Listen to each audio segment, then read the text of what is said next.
Southeast Georgia and the Lowcountry. This is WJCL 22 Morning News. See us now. Right now on WJCL 22 Morning News at 6, Savannah Chatham County buses will run as scheduled this morning. Drivers still calling, though, for better pay and safer working conditions. How school leaders are now responding. A worrying spike in COVID cases among kids. I'm ABC's Elizabeth Schulze. That story coming up. And breaking news out of Mexico this morning, a powerful earthquake is now deadly. The 7.0 magnitude of quake has led to at least one death.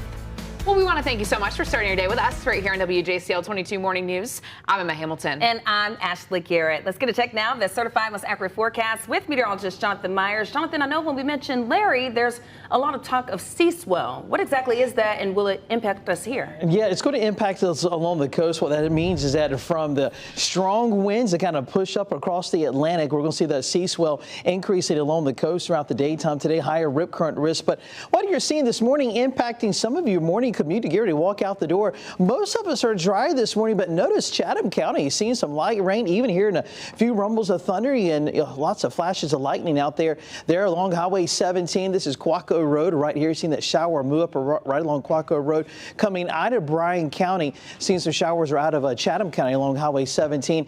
And even across the island this morning, Isle of Hope down to Skidaway Island, northern parts of Skidaway Island, seeing some light to moderate rain. You can see those flashes of lightning that are out there this morning, probably hearing that thunder there along the coast. This will continue to move up toward the north through the morning, probably just missing Wilmington Island. Could see a brief little shower. Now, as you head out the door for work this morning, maybe a few coastal showers. Temperatures mid to upper 70s for most of us with a mix of sunshine and clouds. Throughout the daytime today, we'll see better chances of rain a little later this afternoon. Afternoon highs for most of us, upper 80s to near 90. I'll be tracking out the tropics in less than 10 minutes. Jonathan, thank you. Let's take a live look at traffic this morning. We are at Highway 204 and King George Boulevard in Savannah, where we can see a couple cars out there and everything's moving along. Well, right now there is a desperate search for a Fort Stewart soldier this morning. He's been missing for more than a week. Specialist Patrick Martin, who you see on your screen right here, was last seen in the afternoon back on August 30th at his barracks on Fort Stewart. If you know Martin or have any idea where he might be, please call investigators with Fort Stewart Police. And we're taking a live look this morning at the bus depot on Gamble Road in Savannah. Savannah Chatham buses will run as scheduled this morning. Dozens of drivers were out yesterday and Friday calling for fair pay and safer working conditions. Drivers say they want to see better communication from the school district, Ashley. And that school district, Emma, responding with a new statement. It says as a government agency, it cannot negotiate with a union or employee group. Meantime, those drivers say they just want to be heard. I want the board to understand that we love our job, we love the kids, we just want what is owed to us. They want what they work for, so we want what we work for. Well, the district says it's always willing to listen to concerns brought by employees to administrators through the appropriate channels. It adds some of the concerns mentioned in the last week have not previously been brought to administration in an official capacity, Emma. Now, Ashley, despite what the bus drivers are saying, the district says that it has taken steps to address pay and these COVID-19 concerns. So what are they doing right now? Well, according to school leaders, they say those bus drivers have received a $500 supplement pay. And when it comes to COVID, school leaders say the same contact tracing that's happening in classrooms is the same kind of contact tracing that's happening on buses. And they add, when it comes to those students that refuse to wear masks, those students could have their bus riding privileges stripped away. All right, Ashley, definitely still a developing story this morning. Thank you. Well, we also reached out to every school board member for comment and have yet to hear back from a single one of them. The school board will meet for its regular work session later today. Another Georgia school district is switching to virtual learning after 2 school bus drivers and a bus monitor died from COVID-19. The Griffin-Spalding County school system is about 40 miles south of Atlanta. It serves about 10,000 students. The superintendent says COVID is taking an emotional toll on students and staff and is also making logistics difficult. Unfortunately, this particular variant has attacked the adults at a faster rate. It's attacked our student population at a faster rate. And unfortunately, you know, we've had losses of life, and it's hard to put those things into words. I remain heartbroken for each of those families and their loved ones. And let's take a look at the latest case numbers here in our area. In Georgia, nearly 6,000 people tested positive yesterday. The state saw its third highest daily COVID case count ever on Friday, when more than 12,000 people tested positive.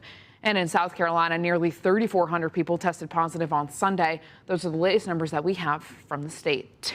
Well, COVID cases among kids are skyrocketing. They sure are. The American Academy of Pediatrics says kids represent more than a quarter of all new infections last week. Well, Elizabeth Schulze explains how it's hitting states with low vaccination rates particularly hard. With millions of kids heading back to the classroom, a worrying spike in pediatric COVID cases. Just in the last week, nearly 252,000 children tested positive, the biggest increase since the start of the pandemic. We're definitely seeing a higher number in children. Younger patients are dying from this, and it's quite disturbing. COVID cases have already forced at least 1,400 schools across 35 states to close. Top health officials say masks can help keep classrooms open. No more masks! But the debate over mandates is far from settled. If you think masks work, send your kid to school with a mask, but if not, send them to school, let them breathe. They can't protect themselves. They cannot get vaccinated. It's our job to do that. In a new milestone, 75% of the U.S. adult population has now received at least one dose of a COVID vaccine. But as the Delta variant spreads, the U.S. now has nearly 4 times the number of infections and double the number of COVID hospitalizations compared to 1 year ago when there was no vaccine. The treatment for this is prevention. The only thing we have is a vaccination. In Idaho, one of the states with the lowest vaccination rates, ICUs at capacity could be forced to ration care. When we get short on certain supplies, oxygen or ventilator equipment or what have you, that may require us to make some tough decisions about who gets what when. And that was Elizabeth Schulze with that report. Here's a look now at the latest vaccination rates in our area. In Georgia, just 44% of people are fully vaccinated. And in South Carolina, 49% of the state is fully vaccinated at this time. In Statesboro, city leaders are offering rewards to those who get their COVID-19 vaccine. The city council approving the purchase of 168 more $50 gift cards to get people to come to a vaccine clinic on September 18th. It'll be held at Louetta Moore Park from 8:30 to 12:30, and the first 300 people to get the shot will receive one of those $50 gift cards. We're seeing more people getting those shots in arms, so we definitely want to follow this trend and make sure that we're doing everything we can to squash the spread of COVID-19 within our community. Well, the city manager is now looking for nonprofit groups to help fund more giveaways. And St. Joseph's Candler is offering free rides to anyone trying to get a vaccine at one of the Department of Public Health's vaccine sites. The rides are available through the Yellow Cab Company Monday through Friday from 9 a.m. to 5 p.m. You'll need to call at least 3 hours before your appointment time. The number to request a ride is 912-819-2883, and those rides are available throughout this month. Well, a message from President Joe Biden after his visit to neighborhoods in the Northeast destroyed by Hurricane Ida. As Arique Diaz explains, the president is blaming climate change for the recent extreme weather and pleading with the nation to act before conditions get worse. President Biden is urging Congress to act quickly on infrastructure. The White House is also asking lawmakers for an additional $24 billion in disaster aid after recent storms and wildfires have ravaged parts of the country. The nation and the world are in peril. That's not hyperbole. That is a fact. President Biden walks through neighborhoods in Queens and New Jersey forever changed, homes destroyed, communities flooded. Hurricane Ida's remnants dumped record amounts of rain in the New York City area last week. Volume of water that came down in a 1-hour period from 8:51 p.m. to 9:51 p.m. last Wednesday night broke all the records. When Ida first made landfall as a hurricane in Louisiana, it was the 5th most powerful storm to hit the U.S. As a result, at least 50 people have died in 6 eastern states. Out west, California could be on track for one of its worst fire seasons ever.